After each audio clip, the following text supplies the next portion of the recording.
This week on the Roofing Report, we're calling out a major franchise after one of their offices filed for bankruptcy. Then a drought in Mexico causing a material shortage. We've got all the details.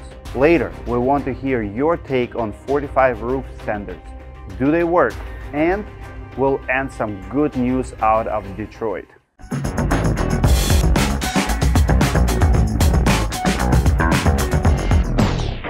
Hey Insiders, welcome back to the Roofing Report. I want to start this episode by saying thank you to everyone who came out to Eustis Roofing last week.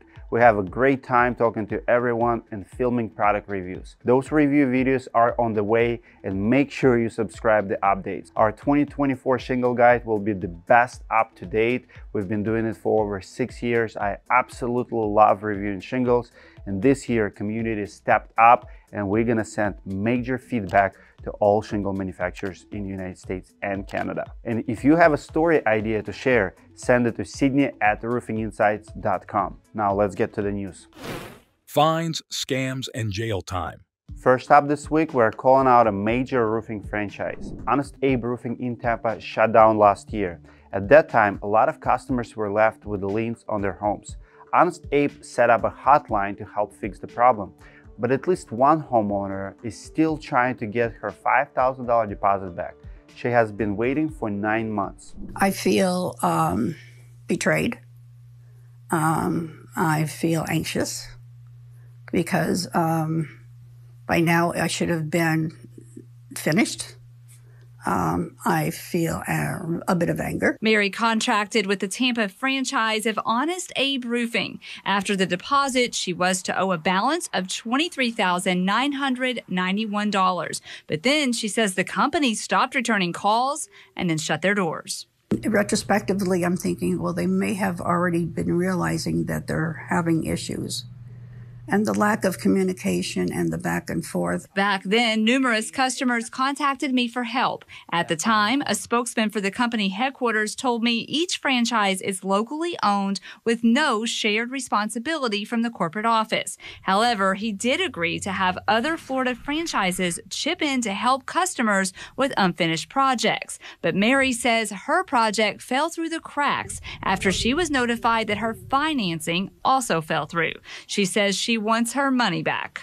I'm not a person of a lot of financial means. I'm a senior citizen. I'm 75 years old. I'm angry. Mary says after many calls, the company sent someone to collect materials in February. Those materials have been secured to the roof. She says punctures were left behind, and now the roof leaks. I know some contractors get frustrated when they see news like this because it gives the industry a bad name. But in this case, we are not just talking about your average roofer going bankrupt. Honest Abe in Tampa was part of a franchise. Their office went bankrupt, but Honest Abe didn't. This is exactly when the higher ups should be stepping in to help. Hopefully, they do it soon. Before we get to our top story, I want to thank ICO for supporting our news reports. Videos like this take a lot of time to make, from the script to the graphics to filming and editing. We have an entire media team who work on this news report, and it's thanks to sponsors like ICO that we're able to do it. Now, you guys know that I'm a fan of ICO. My favorite shingle is their Dynasty line. It's actually what I will have on my own house, and I highly recommend it both for homeowners and contractors. If you want to find an ICO Roof Pro contractor, just filter your search on directory.com or go on their site and search for ICO contractors near you. Manufacturers and materials. All right, now for the big story this week. A drought in Mexico could be causing a major shortage for Certainteed, and more manufacturers could be affected. Here's what we know. On May 28th, Certainteed sent this letter to suppliers. They announced that 34 of their siding colors are suspended, effective immediately. The letter says that a drought is causing the shortage. It does not say where the drought is, but one of you sent in a tip. It could be Mexico. It's so bad right now that Mexico City is running out of water. Police are protesting the shortage. Water deliveries to American farmers across the border are failing short, and at least 4 manufacturing plants have shut down. Two of these are plastic makers, another one produces a chemical that is used in plastics. Certainteed has not announced any of their own plants being shut down. Their siding factories are actually located in the United States, but their parent company, Saint-Gobain, has manufacturing sites in Mexico. Those plants could be affected, or it could be other companies who ship raw materials to Certainteed. In the letter, a company rep said that other industry suppliers could be affected. That could mean more shortages for Certainteed. And it's possible that other manufacturers will have shortages too. We'll keep you guys posted. Solar news. On to some better news. GAF is now the world's largest solar roofing producer. They just launched the Timberline solar shingle in 2022. It's nailable solar shingle, and it's the main competitor to Tesla solar roof. Over the last year, GAF has taken the lead while Tesla has been dealing with the major lawsuits and low sales. Now, GAF has opened a new factory in Texas to keep up with demand. Their second solar factory will increase production by 500%. It's expected to employ more than 240 people. It's clear that GAF is dominating the high-end solar market. The question is, will any other brands step up and compete? Major weather. Now I've got some news for any storm chasers out there. The NOAA is predicting an above-average hurricane season this year. The Atlantic hurricane season runs from June 1st to November 30th. The National Weather Service is forecasting 17 to 25 total named storms. Named storms have winds of 39 miles per hour or higher. Of those, 8 to 13 are expected to become hurricanes. Those have winds of 74 miles per hour or more. There are cool ocean temperatures in the Pacific and warm temperature in the Atlantic right now. The NOAA says that combination makes storms more likely. All of this means it will be busy roofing season if you're in the south or on the east coast. Rules and regulations. The next one is a story we have been following for a while. The Louisiana Fortified Roof Program has another controversy. To recap, a fortified roof can get you an insurance discount. Here's how it works. There are 3 levels of fortified, and all of them start at the roof, your home's first line of defense against severe weather. Strong winds can grab a hold of that first row of shingles and tear them off in bunches. A fortified roof locks down the edges with a tougher drip edge and a row of shingles called a starter strip that is glued to the roof. But you can still lose a few shingles, which would allow water to easily leak through the gaps of the roof deck and into your home. So Fortified requires roofers to seal those seams, stopping as much as 95% of the water from getting in, even if you lose a few shingles. Fortified Roof even pays attention to small details like nails by adding more of them in a specific pattern and using a ring shank nail. Instead of a smooth one, you can double the strength of the roof deck against the wind. You can also take Fortified one step further and use shingles tested by IBHS to stand up to hail up to 2 inches in diameter. At least 6 states have grant programs to help people fortify their roofs and cut insurance costs.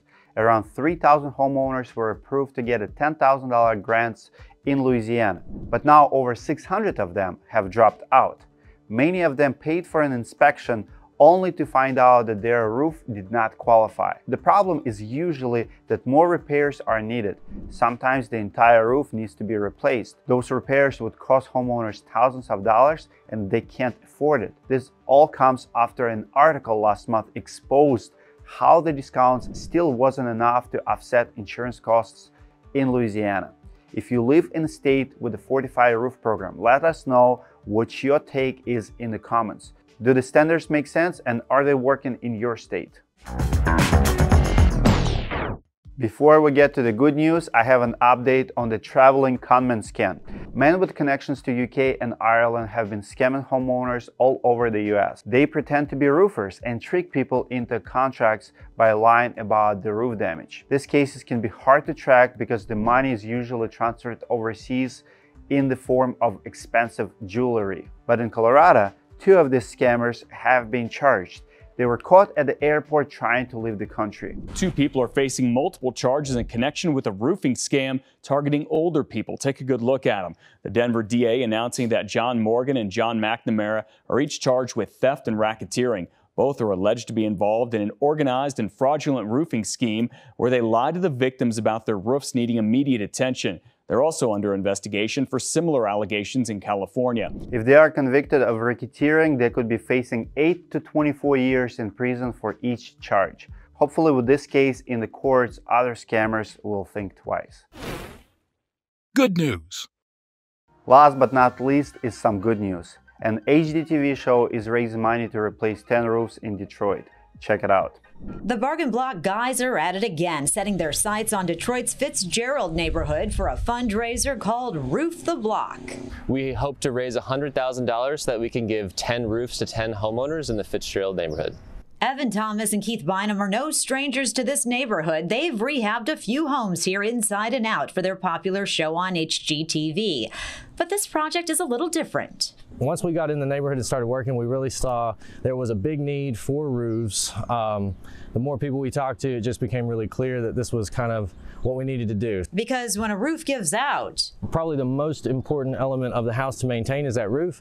And if that starts to fail, the rest of the house really is in a lot of danger. And residents might give up, leaving another abandoned house behind. Stabilizing the neighborhood has been our number one goal since we started. Our goal is to replace roofs that are kind of on the brink, that'll save the house and make sure that the homeowners that live in this neighborhood stay here. With the help of Brilliant Detroit and the Relentless Care Foundation by Community Financial Credit Union, the fundraising is underway. This project is really important because we're committed to showing up with more than just dollars. We're out here to make connections. Matt Nahan is the executive director of the Relentless Care Foundation. He says their funding, combined with your donations, will make a real difference. We hope to do 10 this summer, but we need everyone's help. A GoFundMe has been set up. They've raised $40,000 so far and can't wait to help a neighborhood that's helped them. That's it for this week. Make sure to watch us next Sunday.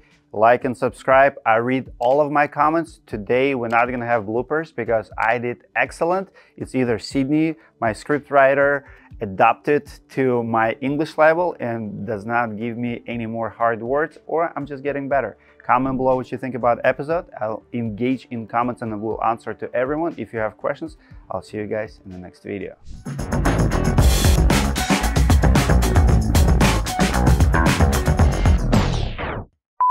It's insiders, not insiders. I want to start this episode by saying thank you.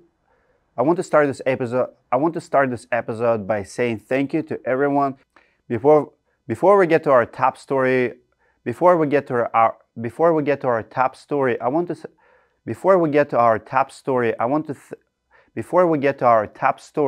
want to thank ICO for supporting our news reports.